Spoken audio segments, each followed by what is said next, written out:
Dividing by decimals, the algorithm.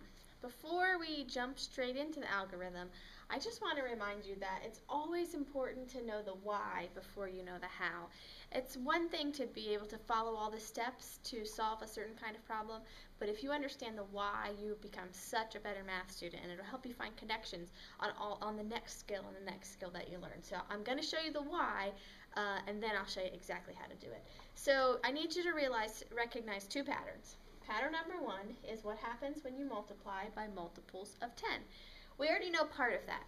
We learned this before, where if I take a number, multiply it by 10, I can think about I have one zero here and add it to my other factor. 2 zeros in the multiple of 10, I'm going to have 2 zeros in my answer.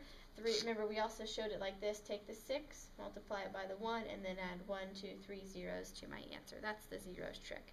Well, what happens when you do this same thing to a decimal? Let's take a look. 5 thousandths times 10 gave me 5 hundredths. 5 thousandths times 100 gave me 5 tenths. 5 thousandths times 1,000 gave me 5, the whole number. And 5 thousandths times 10 thousandths gave me 50. Well, maybe you can see and kind of visualize that when you multiply a decimal by multiples of 10, that's what we did here, you're really moving, a shortcut to that is to move the decimal to the right the same number of times as the number of zeros in the multiple of 10. So let's see what that means. I have 1 0 in the multiple of 10. So if I'm going to move the decimal, when I multiply by 10, it's like you move the decimal 1 point over to the right. And then I have 0 and 5 hundredths. Here, I moved the decimal over 1 2 times to the right. There's 5 tenths and 5 tenths, and these zeros can be erased. Okay. Then I move the decimal over 1 2 3 times because I had 1 2 3 zeros in this multiple of 10. In this case, I had 4 zeros, so I moved it over 1 2 3, and then I have to think about having another 0 there and move it over 1 time. So this is a great shortcut that you can think about. Whenever you are multiplying by 10, you can move the decimal over to the right the same number of times as you have zeros in the multiple. So here's a second pattern that is about division. Look at these 4 problems. I have 20 divided by 4 is 5. We know that. Well, then I multiplied my dividend and my divisor both by 10. So 4 times 10 is 40. Put on 1 0. 20 times 10 makes 200, so I put on another 0. But if I typed into my calculator or did it long division, 200 divided by 40, I would still get 5. And even if I multiplied the dividend and the divisor by 100, so add 2 zeros here and 2 zeros here, that would make 2,000 divided by 400. I'm still going to get 5. And even if I multiplied both of these by 1,000, adding 3 zeros and adding 3 zeros, I'm still going to get 5. So when you multiply the dividend and the divisor by the same multiple of 10, here I multiplied them both by 10, here I multiplied them both by 100, here I multiplied them both by 1,000, by the same multiple of 10, you will still get the same quotient as your original problem. So each time I got 5 because I did the same thing to the divisor and the dividend. So we can use those two patterns to understand the algorithm. Finally, understand why it works. So here's the algorithm when you have a divisor that is a decimal. When dividing by a decimal, change the divisor to a whole number. So this has to be a whole number before you can do it. That's one of our rules. To do this, you're going to multiply both the divisor and the dividend by the same multiple of 10. Remember, our second rule, our second pattern that we just saw, said that if we do that, if we multiply each one of these by the same multiple of 10, we're still going to get the same answer as we would have gotten in this problem. So let's try multiplying this, the divisor times 10 and the dividend times 10. Well, thanks to the first, oops, make that a little neater so you can see what I'm doing, times 10.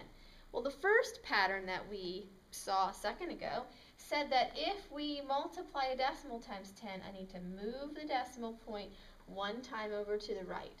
So it turns out to be here, and it's a 6. That's what we wanted to happen. We wanted to get the divisor to be a whole number. It worked. Now we want to move the decimal 1 point over to the right once because I'm multiplying by 10 and I have 1 0. So that becomes a 42. And then we can easily do 42 divided by 6 is 7. Excellent. And then I just divide as normal. And that's what I did here. So this is the part where people say, I can't believe that's true. This is the same answer as this because we knew pattern 2 a second ago. We saw that that was true.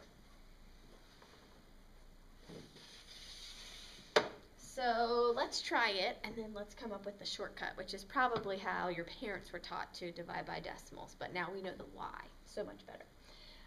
So I see that I have this problem here, and I can't divide yet because my divisor is a decimal, so I'm going to try to make it a whole number.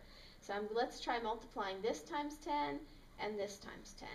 All right, that means move your decimal place 1 point over to the right because of our first pattern said when I'm multiplying by 10, move the decimal over the same number of times as you have zeros.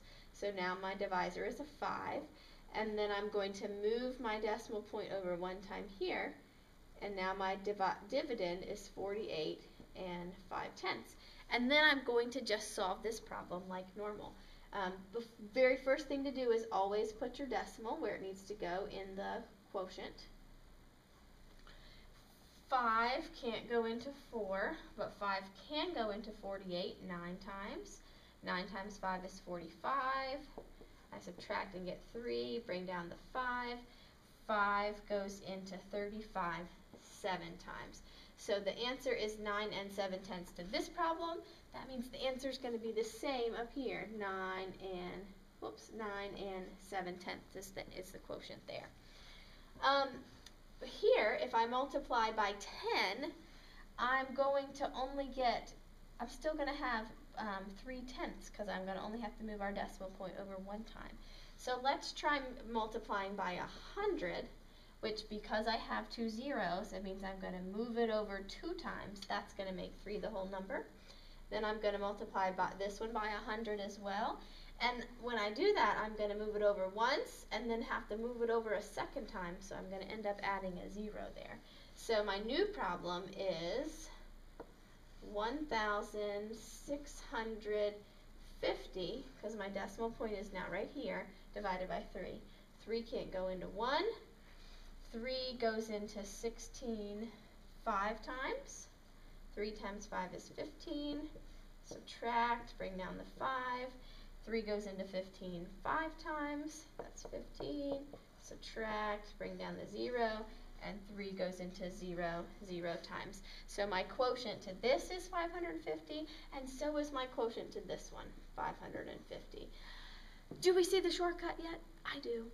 In this problem, I moved the decimal over 1 time in the divisor, and I also moved it over 1 time in the dividend.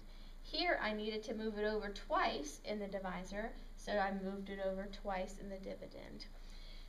If you move the decimal over in the divisor until it's a whole number, that's what I did here, moved it over 1 time so that it was a whole number here. I had to move it over 2 times to make it a whole number.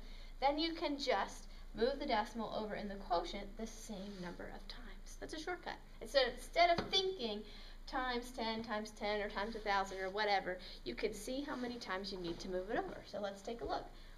I know that I want to move it over twice. 1, 2. So if I move it over twice here, 1, 2, I'm ready to go. And we know that we multiplied by 100 to make that happen, and we multiplied that by 100 to make that happen. All those people who just learned the steps don't know that part. So now I'm doing how many times can 12 go into 1,860. That's kind of hard to read with all those lines in there, so I like to rewrite it, but you don't have to. 12 goes into 18 1 time. Subtract and bring down the 6. 12 goes into 66 5 times. Subtract and bring down the 6, and 12 goes into 65 times. So this quotient is 155, but so is the quotient is also 155 to my original problem, 18 and 6/10 divided by 12 hundredths.